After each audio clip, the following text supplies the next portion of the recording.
नमस्कार प्यारे बच्चों, मैं राज सर एक बार फिर आपका हार्दिक अभिनंदन स्वागत करता हूं अपने YouTube channel study with Raj sir में। तो आइए देखते हैं नया वीडियो में क्या बनाया हूं। ठीक है, क्वेश्चन है, एक आयत की लंबाई 50 मीटर है तथा उसका परिमाप 180 मीटर है, तो उसका क्षेत्रफल ज्ञात कीजिए। लंबाई दिया हुआ है 50 मीटर और परिमाप दिया हुआ है 180 मीटर, तो उसका क्षेत्रफल क्या होगा। प्यारे बच्चों, ये देखिए लंबाई, ये आपका आयत बना हुआ है, ये आपकी लंबाई हो गई और इधर आपका क्या हो गया, चौड़ाई हो गया। ठीक है, तो दिया है अकॉर्डिंग टू क्वेश्चन, दिया है क्या दिया है, आयत की लंबाई बराबर, तो आयत की लंबाई बराबर कितना दिया हुआ है, 50 मीटर दिया हुआ है। ठीक है, फिर आगे देखिए आयत का परिमाप क्या दिया प्यारे बच्चों, 180 मीटर दिया हुआ है। हमसे पूछ क्या रहा है, तो उसका क्षेत्रफल क्या होगा। ठीक है, तो लिख दिए आयत का क्षेत्रफल हमसे पूछ रहा है, क्वेश्चन मार्क। तो हम जानते हैं, हम सभी लोग जानते हैं अच्छे से कि आयत का क्षेत्रफल जो होता है लंबाई गुणे चौड़ाई। आयत का क्षेत्रफल बराबर होता है लंबाई गुणे चौड़ाई। तो लंबाई कितना दिया हुआ है, 50 मीटर दिया हुआ है। क्या हमें चौड़ाई दिया हुआ है, नहीं दिया हुआ है। देखिए पढ़िए ध्यान से, कि आयत की लंबाई 50 मीटर है तथा उसका परिमाप 180 मीटर है, तो क्षेत्रफल उसका क्या होगा। तो चौड़ाई नहीं दिया हुआ है, तो इसी चौड़ाई को फाइंड आउट करने के लिए, निकालने के लिए क्या करेंगे, हम एक फार्मूला लगाएंगे। कौन सा फार्मूला लगाएंगे, वही फार्मूला लगाएंगे जो हमको क्वेश्चन में दिया हुआ है। आप परिमाप लिखा हुआ है ना, तो लिखेंगे आयत का परिमाप बराबर 2 ब्रैकेट में लंबाई धन चौड़ाई। यह बहुत ही इंपॉर्टेंट फार्मूला है प्यारे बच्चों, इसको आप लर्न कर लीजिए। अब ऐसा नहीं कि आपको यही सवाल आपके एग्जाम में मिलेंगे, लेकिन इससे रिलेटेड ये अगर फार्मूला बेस्ड जो आपको क्वेश्चन, अगर आप इसको जानेंगे तो परीक्षा में अगर आयत से कोई सवाल पूछता है, चाहे उसका कोई क्षेत्रफल निकालना हो, चाहे परिमाप निकालना हो, लंबाई दिया हो, चौड़ाई दिया हो, कुछ इस तरीके से, जैसे यहाँ पर अभी देखिए लंबाई दिया हुआ, हो सकता है वो चौड़ाई दे दे, फिर उसके बाद पूछ ले सवाल, तो आप इसको समझ लीजिएगा। ठीक है, तो आयत का परिमाप बराबर होगा 2 ब्रैकेट में लंबाई धन चौड़ाई। परिमाप कितना दिया, 180 यहाँ पर रख दिए, 2 हो गया। लंबाई कितना दिया प्यारे बच्चों, 50 दिया हुआ है। ठीक है, चौड़ाई हमको निकालना है। चलिए 180 यहाँ पर रख दिए। अब देखिए ये ब्रैकेट में है, तो एक्चुअली अब ये संख्या दी है, चौड़ाई है, या इसको ब्रेथ भी या शॉर्टकट में बी भी लिख सकते हैं। तो हम इसको क्या करेंगे, ब्रैकेट के अंदर ये बाहर है, तो इसको मल्टीप्लाई करते हैं। 2 का गुणा 50 में करेंगे तो 100 हो जाएगा, 2 गुणे 50 में 100 हो जाएगा। और फिर 2 का गुणा चौड़ाई में करेंगे तो क्या हो जाएगा, 2 गुणे चौड़ाई। आगे देखते हैं, 180 बराबर 100 धन 2 गुणे चौड़ाई। अब 180 यही आने देते हैं, और जो 100 है यहाँ कुछ नहीं तो पॉजिटिव साइन होता है, और फिर इसका इधर आ जाएगा 75 कर देंगे इधर, तो 180 माइनस क्या हो जाएगा, 100 हो जाएगा बराबर, और फिर यही 2 गुणे चौड़ाई हो गया। फिर देखिए 180 में से 100 को माइनस करेंगे तो कितना बचेगा, 80 बचेगा। अब फिर 2 गुणे चौड़ाई हो गया। अब फिर अब इस 2 गुणे चौड़ाई को हम इधर ला दीजिए, इधर ला दिए, और इस 80 को कहाँ ला दिए, इधर ला दिए।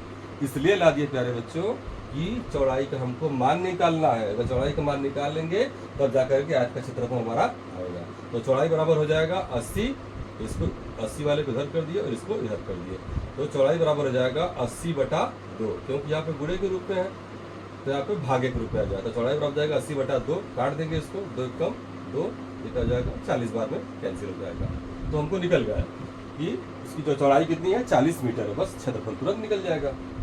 तो आज के क्षेत्रफल लंबाई गुणे चौड़ाई हो जाएगा, लंबाई गुणे चौड़ाई, तो 50 दिया हुआ पहले से क्वेश्चन से, और 40 हम यहाँ पर निकाल लिए हैं, तो 50 गुणे क्या हो जाएगा, 40, और 0 का 0 डबल 0 हो जाएगा, और 4 बचे 20। ठीक है, तो 2000 मीटर स्क्वायर हो जाएगा। तो उस आयत का क्षेत्रफल कितना हो जाएगा, 2000 मीटर स्क्वायर। आइए नेक्स्ट क्वेश्चन देखते हैं। क्वेश्चन है, 4 अंकों की सबसे बड़ी संख्या, 4 अंकों की सबसे बड़ी संख्या और 3 अंकों की सबसे छोटी संख्या का योगफल ज्ञात कीजिए। ठीक है, यह क्वेश्चन पिछले साल आपके 2019 में आपके डीएलएड में क्वेश्चन पूछा गया, बड़ा आसान सा प्रॉब्लम है, क्वेश्चन है कि 4 अंकों की सबसे बड़ी संख्या और 3 अंकों की सबसे छोटी संख्या का योगफल ज्ञात कीजिए या बताइए। ठीक है, या प्रयास कीजिए। तो प्यारे बच्चों, ये सवाल तो बहुत ईजी है, जिनको आता है फट से लगा लेंगे 1 मिनट में, लेकिन जिन्हें नहीं आता है, जिनको यही नहीं मालूम है कि 1 अंक की सबसे छोटी संख्या क्या होती है, 2 अंक की सबसे बड़ी संख्या क्या होती है, अगर ये नहीं मालूम है तो सवाल नहीं लगा पाएंगे, इसको टैकल नहीं कर पाएंगे। तो सबसे पहले हम तो प्रारंभ से देखते हैं, 1 अंक की सबसे छोटी संख्या क्या हो जाएगी, 1। अब मैं कुछ क्लू दे रहा हूँ, आप लोग ध्यान से सुन लीजिए। 1 अंक की सबसे छोटी संख्या क्या हो जाएगी, 1, और 1 अंक की सबसे बड़ी संख्या क्या हो जाएगी, 9। ठीक है, बस आपको इतना बस याद करना है कि 1 अंक की सबसे छोटी संख्या क्या हो जाएगी, 1, और एक अंक की सबसे बड़ी संख्या क्या हो जाएगी 9। बस इसी में आपको आगे करना है। देखिए अगर पूछेगा कि 2 अंक की सबसे छोटी संख्या क्या होगी, 2 अंक की सबसे छोटी संख्या क्या हो जाएगी, एक अंक का क्या था 1 था, एक अंक का 1 था, तो जब 2 अंक का पूछेगा तो वहां पर एक 0 बढ़ा दीजिए। आगे देखिए एक अंक की सबसे बड़ी संख्या 9 थी, तो जब हम कहेंगे कि 2 अंक की सबसे बड़ी संख्या क्या हो जाएगी, ये एक अंक दिख रहा है तो 2 अंक पे पूछ देगा तो क्या हो जाएगा 99 हो जाएगा। एक अंक का 9, 2 अंक का 99, 3 अंक का पूछेगा तो 999, 4 अंक का पूछेगा तो 9999, 5 अंक का पूछेगा तो 99,999। तो इस तरीके से अगर एक अंक की सबसे छोटी संख्या, एक अंक की सबसे छोटी संख्या 1, 2 अंक की सबसे छोटी संख्या क्या हो जाएगी 10, 3 अंक की क्या हो जाएगी 100, 4 अंक क्या हो जाएगी 1000, 5 अंक क्या हो जाएगी 10,000, इकाई, दहाई, सैकड़ा, हजार, 10,000। ठीक है, तो इस तरीके से एक अंक के बाद जब 2 अंक, 3 अंक, 4 अंक होता है, छोटी संख्या के लिए 0 0 बढ़ाते जाएंगे और बड़ी संख्या के लिए क्या बढ़ाते जाएंगे 9 9 9 ऐसे करके बढ़ाते जाएंगे। 2 अंक का रहेगा तो 2 ठना हो जाएगा, 3 अंक का रहेगा तो 3 ठना हो जाएगा, 4 अंक का रहेगा तो 4 ठना हो जाएगा बड़ी संख्या के लिए। ठीक है, और छोटी संख्या के लिए 1 लगा करके फिर उसको 0 0 बढ़ाते जाएंगे।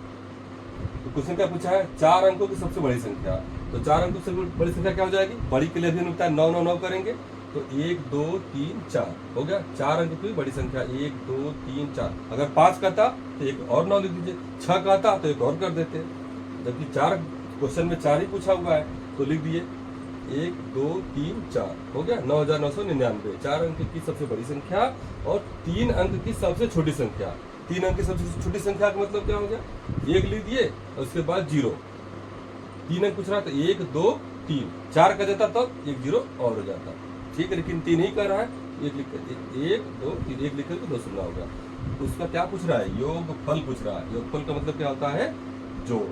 जोड़ करना, जोड़ कर दीजिए 909 909 9110, 1 कैरी आ गया तो 9110 यानी हमारा उत्तर होगा। ठीक है, 10,099। एक प्रॉब्लम और है, देख लीजिए इसको। एक कक्षा में 60 विद्यार्थी थे, एक कक्षा में 60 विद्यार्थी थे, 50% विद्यार्थी प्रथम श्रेणी में, 50% विद्यार्थी प्रथम श्रेणी में, 40% विद्यार्थी द्वितीय श्रेणी में तथा शेष तृतीय श्रेणी में उत्तीर्ण हुए। याद कीजिए कितने विद्यार्थी तृतीय श्रेणी में उत्तीर्ण हुए। अगर इसका उत्तर आप निकालें तो एक लाइन हो जाएगा।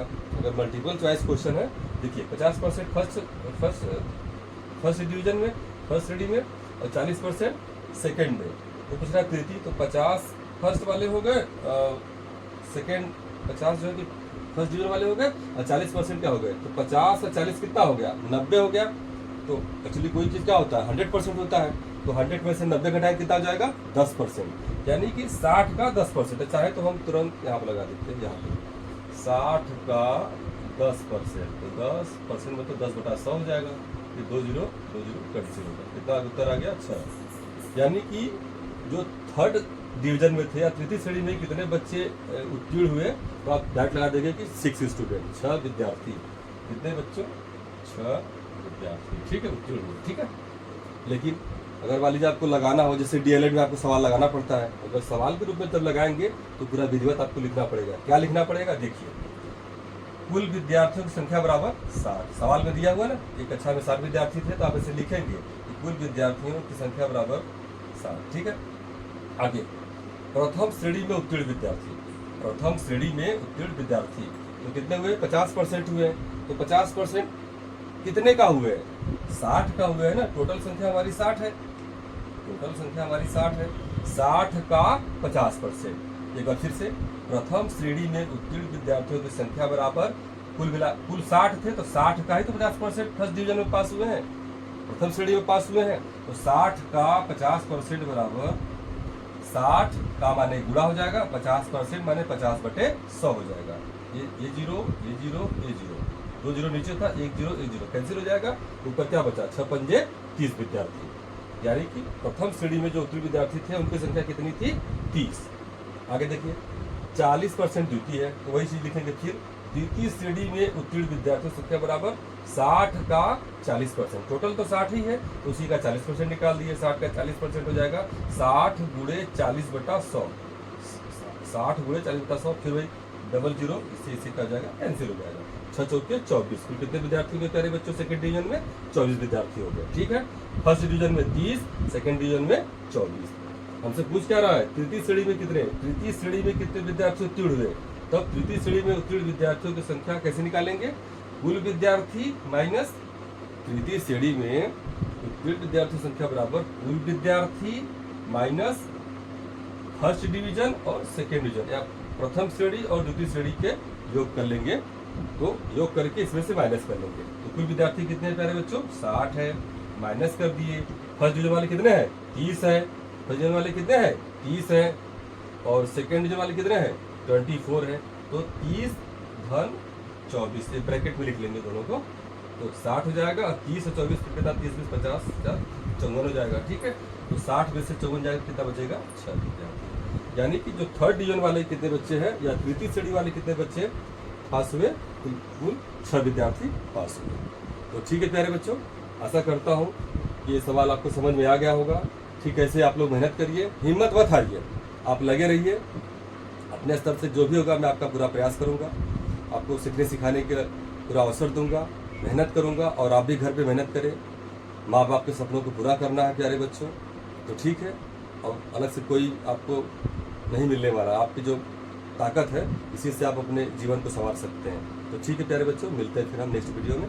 जय हिंद, जय शिक्षा।